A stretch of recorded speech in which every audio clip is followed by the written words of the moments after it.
Beauty ایک ایسی چیز ہے جو آج نہیں تو کل ڈھل جائے گی، لیکن فن اور علم ایک ایسی چیز ہے، کوالٹی ایک ایسی چیز ہے جو بعد تک رہے گی۔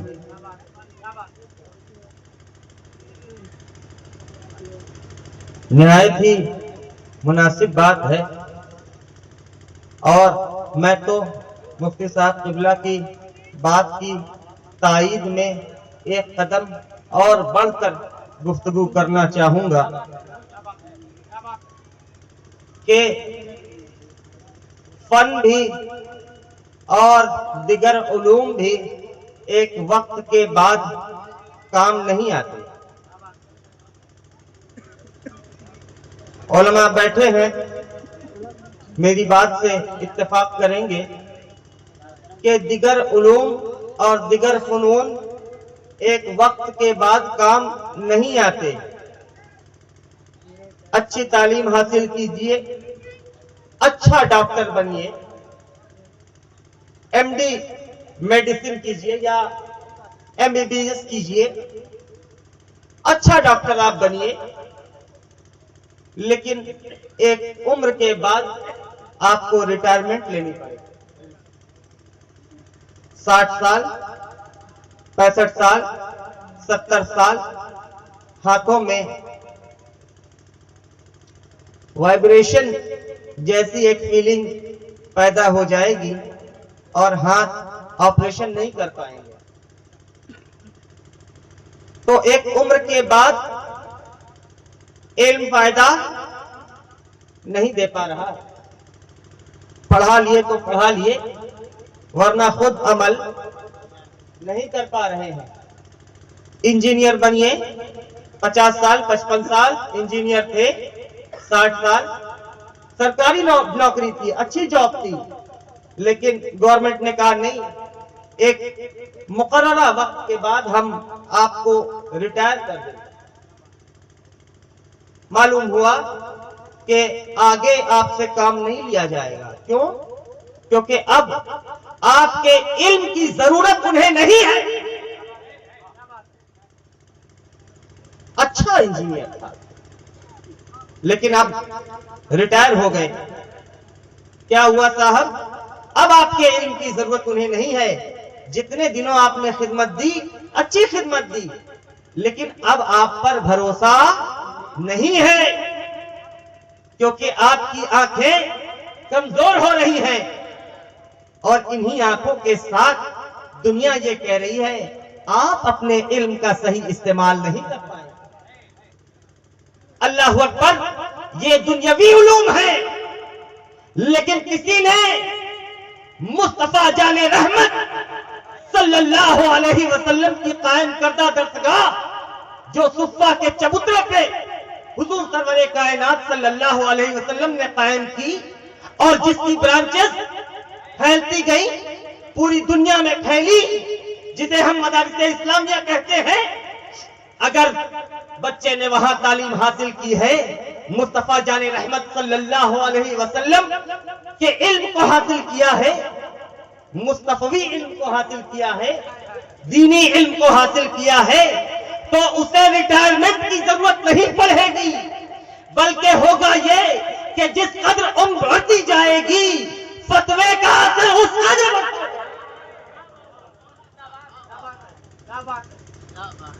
گا۔ آپ کے گاؤں میں ماشاءاللہ یہ آپ نے تیار کیا کہ ایک مفتی تیار کیا، کوئی معمولی چیز نہیں تیار کی، ایک مفتی تیار کیا، کوئی معمولی چیز نہیں تیار کی، تو فتوے کا اثر بڑھتا جائے گا۔ جس قدر عمر بڑھتی، دیکھو حضور مفتی اعظم ہند کو، دیکھو حضور اعلیٰ حضرت کو، دیکھو حضور تاج الشریعہ کو، عمر بڑھتی گئی، فتوے کا اثر اور تو بڑی عمدہ گفتگو جناب مفتی صاحب قبلہ نے فرمائی۔ میں نے جو آیت کریمہ تلاوت کی، قل هو اللہ احد، اے محبوب آپ دنیا کو بتائیے. توجہ ہے آپ کی؟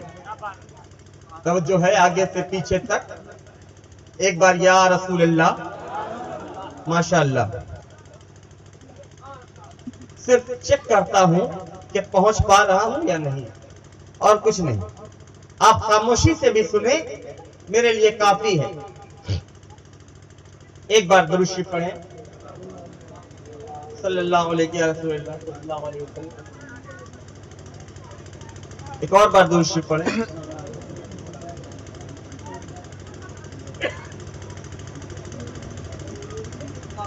جی.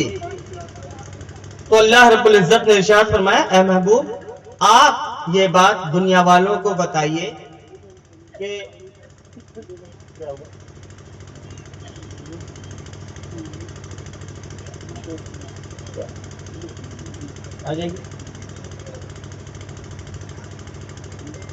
ماشاء نعرے تکبیر، نعرے رسالت، مسجد اعلی حضرت، سرکار اعلی حضرت، عشق محبت، عشق محبت، اعلیٰ حضرت محبت، عشق محبت، اللہ اکبر. صوفیہ ملت، زندہ باد، صوفیہ ملت، زندہ باد، عید میلاد النبی، زندہ باد. نعرے تکبیر، اللہ اکبر. نعرے رسالت. یا رسول اللہ. ماشاء اللہ، سبحان اللہ. بہت ہو گیا ہو گیا.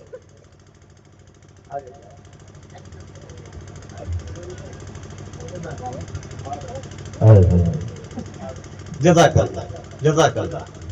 سبحان بہت اللہ. بہت شکریہ.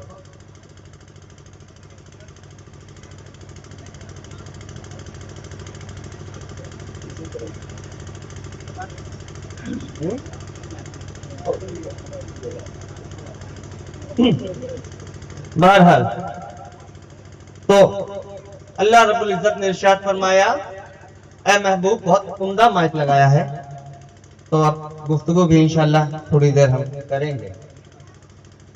اور توفیق رضا خلیقی تشریف رکھتے ہیں، اور عجیب اتفاق ہے کہ جب جب یہ موجود ہوتے ہیں کوئی تیار کردہ تقریر ہی آتی ہے، یعنی نیو لانچ ہی ہوتا ہے. ہاں، کیونکہ سامعین اچھے ہوں تو بات کرنے میں مزہ آتا ہے. اور ماشاءاللہ یہ تو اچھا خاصا مجمع ہمارے اسٹیج پہ ہی ہے، تو ضرور انشاءاللہ. اللہ رب العزت نے فرمایا اے محبوب آپ یہ بات دنیا کو بتائیے کہ اللہ ایک ہے. رب نے اپنے میسنجر سے یہ بات کہی کہ اے میرے پیغمبر، اے میرے رسول، اے میرے نبی، اے میرے فرستادہ، آپ جائیں اور جا کر یہ بات دنیا کو بتائیں کہ اللہ اللہ اللہ اللہ اللہ کس سے ایک ہے. تو بے شک وہ جو ایک ہے، پاک بے مثل بے عیب ہے، ہر کمال و خوبی کا جامع ہے، کوئی کسی بات میں نہ اس کا شریک نہ اس سے بڑھ کر. وہ ماں اپنی صفات کمالیہ کے ہمیشہ سے ہے اور ہمیشہ رہے گا، کوئی اس کا شریک نہیں. وہی خالق ہے، اسی نے جنت بنائی، اسی نے دوزخ بنائی، وہی سب کا رب ہے، وہی سب کا خالق ہے، وہ قادر مطلق ہے. تو وہ یہ بات کر سکتا تھا کہ اے دنیا والوں میں تمہارا رب ہوں. وہ یہ بات کر سکتا تھا؟ اس نے کہا نہیں اے محبوب آپ جائیے اور آپ دنیا والوں کو بتائیے کہ میں تمہارا رب ہوں. آپ جا کر یہ واضح کیجئے لوگوں پر کہ تمہارا رب اللہ ہے. کیا مطلب؟ اچھا، اللہ کی وحدانیت پر جو گفتگو ہوتی ہے اور سرور دو عالم صلی اللہ علیہ وسلم کی رسالت پر جو گفتگو ہوتی ہے، بہت کم ہی جلسے ایسے نظر آ رہے ہیں جس میں ہم یہ دیکھیں کہ